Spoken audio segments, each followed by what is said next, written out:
Hello friends, जय Shri Krishna. दयास secret kitchen में आपનું स्वागत है। आज આપણે બનાવીશું રાજસ્થાનની પ્રખ્યાત એવી મૂંગ દાલ કચોરી અથવા તો ખસ્તા કચોરી। ખસ્તા કચોરી ખાવામાં એકદમ ક્રન્ચી અને ટેસ્ટી હોય છે અને તેને સ્ટોર કરીને પણ થોડાક દિવસો સુધી ખાઈ શકાય છે। મૂંગ દાલ કચોરી અથવા તો ખસ્તા કચોરી બનાવવા માટે તમારે થોડીક સ્કિલ અને પ્રેક્ટિસની જરૂર પડશે। તમે જો મારી બતાવેલી મેથડ ફોલો કરશો તો તમે પણ બજારમાં મળતી હલવાઈ જેવી ખસ્તા કચોરી ઘરે ઇઝીલી બનાવી શકશો। તો ચલો શરૂ કરીએ આજની રેસીપી। એના પહેલાં જો તમે મારી ચેનલને સબસ્ક્રાઈબ ના કરી હોય તો આવી જ ઇન્ટરેસ્ટિંગ અને ટેસ્ટી રેસીપી જોવા માટે દયાસ સિક્રેટ કિચન યુટ્યુબ ચેનલને સબસ્ક્રાઈબ કરી લેજો। સાથે સાથે બેલ આઇકન પણ દબાવી દેજો જેથી કરીને મારા દરેક વિડીયોની નોટિફિકેશન તમને સૌથી પહેલાં મળી જાય। तो चलो शुरू करिए आजनी रेसीपी खस्ता कचोरी एटले के मूंग दाल कचोरी। सौ प्रथम आपणे मेंदाना लोटनो डो तैयार करी लईशुं। एना माटे आपणे एक वासणमां 3 कप जेटलो मेंदानो लोट लीधो छे। तेमां 1 टेबलस्पून जेटલું મીઠું ઉમેરીશું। ત્યારબાદ 3 ટેબલસ્પૂન તેલ અથવા ઘી ઉમેરીને મિક્સ કરી લઈશું। મિક્સ થાય એટલે તમે લોટને મુઠ્ઠીમાં લઈને ચેક કરો। જો તે બાઇન્ડિંગ ના થાય તો તમે હજુ થોડુંક તેલ ઉમેરી લો। તમે જોઈ શકો છો કે લોટ બાઇન્ડ થવા લાગ્યો છે, એનો મતલબ કે આપણે જરૂર પૂરતું મોણ દઈ દીધું છે। હવે આપણે તેમાં 1 ટેબલસ્પૂન અજમા હાથની હથેળીમાં મસળીને ઉમેરીને મિક્સ કરી લઈશું। મેંદામાં અજમો ઉમેરવાથી કચોરી તો ટેસ્ટી બનશે જ, પરંતુ સાથે સાથે પાચનમાં પણ મદદ કરશે। હવે થોડું થોડું પાણી ઉમેરીને ડો રેડી કરતા જઈશું। અહીંયા આપણે મીડિયમ સોફ્ટ ડો બનાવવાનો છે। ડો બંધાઈ જાય એટલે 1 ટેબલસ્પૂન જેટલું ઓઇલ એડ કરીને મસળી લઈશું અને 30 મિનિટ માટે ઢાંકીને સેટલ થવા માટે મૂકી દઈશું। જો ડો વધારે સોફ્ટ હશે તો કચોરી વાળતી વખતે તે ફાટી જશે, એટલે ડો મીડિયમ સોફ્ટ રાખવો જરૂરી છે। ડો સેટલ થાય ત્યાં સુધીમાં આપણે કચોરીનું સ્ટફિંગ બનાવી લઈશું। તેના માટે એક કડાઈમાં 3 ટેબલસ્પૂન જેટલું ઓઇલ એડ કરી લઈશું। ઓઇલ ગરમ થાય એટલે તેમાં 1 ટીસ્પૂન રાઈ અને 1 ટીસ્પૂન જીરું ઉમેરી લઈશું। ત્યારબાદ તેમાં 4 ટેબલસ્પૂન જેટલા આખા સૂકા ધાણા એડ કરીને સાતળી લઈશું। ધાણાને લીધે કચોરીનો ટેસ્ટ ખૂબ સરસ આવે છે। ત્યારબાદ 1 ટીસ્પૂન હિંગ અને થોડાક કડી પત્તા ઉમેરી લઈશું। ત્યારબાદ 2 ટીસ્પૂન લસણ આદુ મરચાંની પેસ્ટ ઉમેરીને મિક્સ કરી લઈશું। હવે તેમાં 1 નાની સમારેલી ડુંગળી ઉમેરી લઈશું।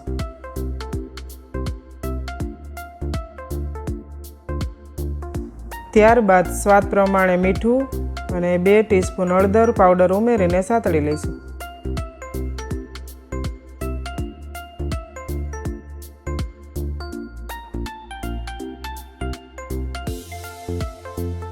અહીંયા મેં અગાઉથી 2 વાટકી મગની દાળને 6 કલાક સુધી પલાળીને રેડી કરી રાખી છે। આ સોક કરેલી મગની દાળને કડાઈમાં ઉમેરીને મિક્સ કરી લઈશું અને ઢાંકીને 5 મિનિટ કૂક થવા દઈશું।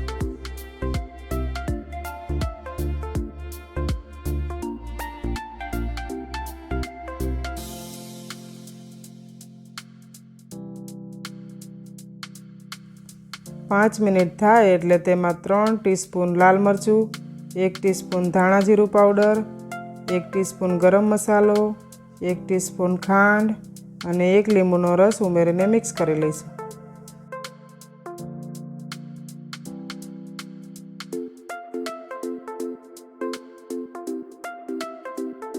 ત્યારબાદ 6 થી 7 ટેબલસ્પૂન બેસન નાખીને ફરીથી મિક્સ કરી લઈશું।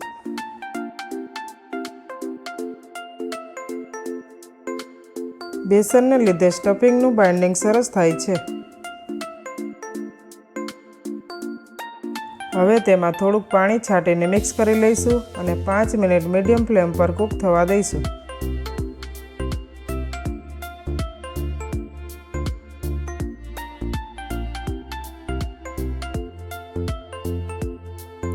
5 મિનિટ પછી તમે થોડુંક સ્ટફિંગ હાથમાં વાળીને જુઓ. જો તે ઇઝીલી બાઇન્ડ થઈ જાય તો સમજવું કે સ્ટફિંગ રેડી છે. સ્ટફિંગ રેડી થઈ ગયું છે તો તેમાં હવે આપણે ઝીણા સમારેલા લીલા ધાણા ઉમેરીને ફરીથી મિક્સ કરી લઈશું.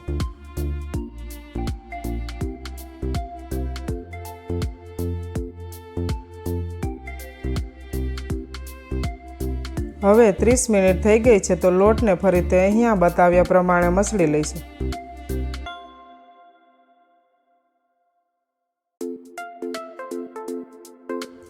ત્યારબાદ એમાં ફરીથી થોડું પાણી છાંટીને મસળી લઈશું.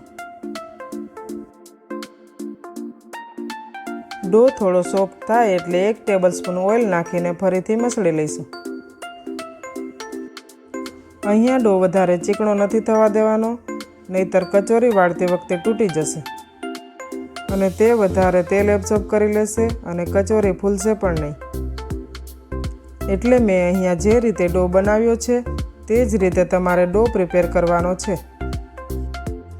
તો જ સરસ ફૂલેલી અને ટેસ્ટી ખસ્તા કચોરી બનશે. તમે જોઈ શકો છો તેમ મીડિયમ સોફ્ટ ડો રેડી થઈ ગયો છે. હવે ડોમાંથી એક મીડિયમ સાઇઝના લુવાને વાટકી શેપમાં વાળી લઈશું, જેથી કરીને તેમાં સ્ટફિંગ બોલ ભરી શકાય.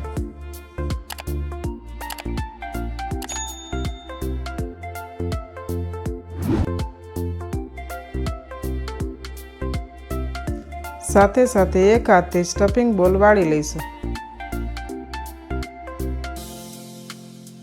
હવે આ સ્ટફિંગ બોલને આપણે જે લુવાની વાટકી રેડી કરી છે તેમાં મૂકીને ફોલ્ડ કરી લઈશું. અહીંયા સ્ટફિંગ પ્રોપરલી કચોરીમાં પેક થવું જરૂરી છે, નહીંતર કચોરી બરાબર બનશે નહીં. જેવી રીતે હું અહીંયા કચોરી વાળું છું તેવી જ રીતે તમારે પણ વાળવાની છે.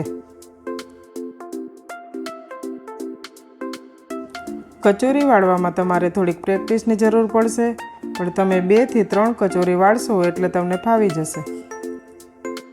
જો તમને કચોરી વાળવામાં તકલીફ પડતી હોય તો આ વિડીયોની પ્લેબેક સ્પીડ ધીમી કરીને જોઈ લેજો, જેથી કરીને હું કેવી રીતે કચોરી ફોલ્ડ કરું છું તે તમે સારી રીતે જોઈ શકો. તો આ જ રીતે મેં બધી કચોરી બનાવી લીધી છે. તો હવે આપણે તેને ફ્રાય કરી લઈશું.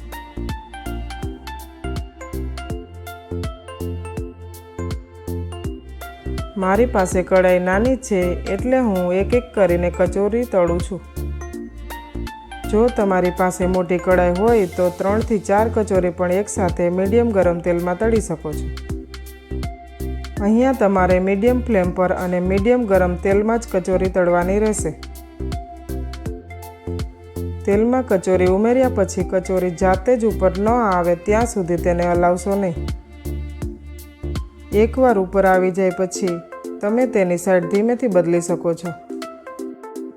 જો તેલ ઓછું ગરમ હશે તો કચોરી વધારે તેલ એબ્સોર્બ કરી લેશે અને વધારે ગરમ હશે તો બહારથી ક્રન્ચી બની જશે પણ અંદરથી કાચી રહી જશે.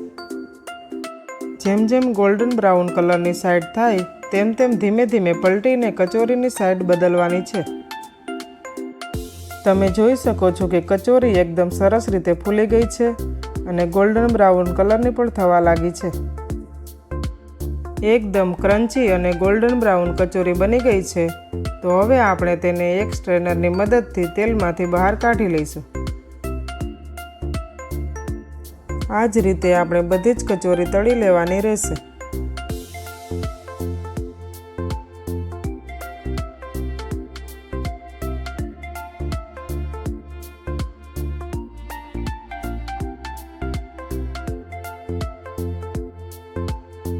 અહીં આપણી કચોરી રેડી થઈ ગઈ છે. તો હવે આપણે તેને એક સર્વિંગ પ્લેટમાં સર્વ કરી દઈશું. કચોરી સાથે તમે લીલા મરચાં સર્વ કરી શકો છો. લીલા તીખા મરચાં સાથે એનો ટેસ્ટ ખૂબ સરસ લાગે છે. તેની સાથે તમે ખજૂર આંબલીની મીઠી ચટણી અથવા તો ટોમેટો સોસ પણ સર્વ કરી શકો છો. જો તમને મારો આ વિડીયો પસંદ આવ્યો હોય તો મારી યુટ્યુબ ચેનલ દયાસ સિક્રેટ કિચનને લાઇક, શેર એન્ડ સબસ્ક્રાઈબ કરી લેજો. Thank you for watching.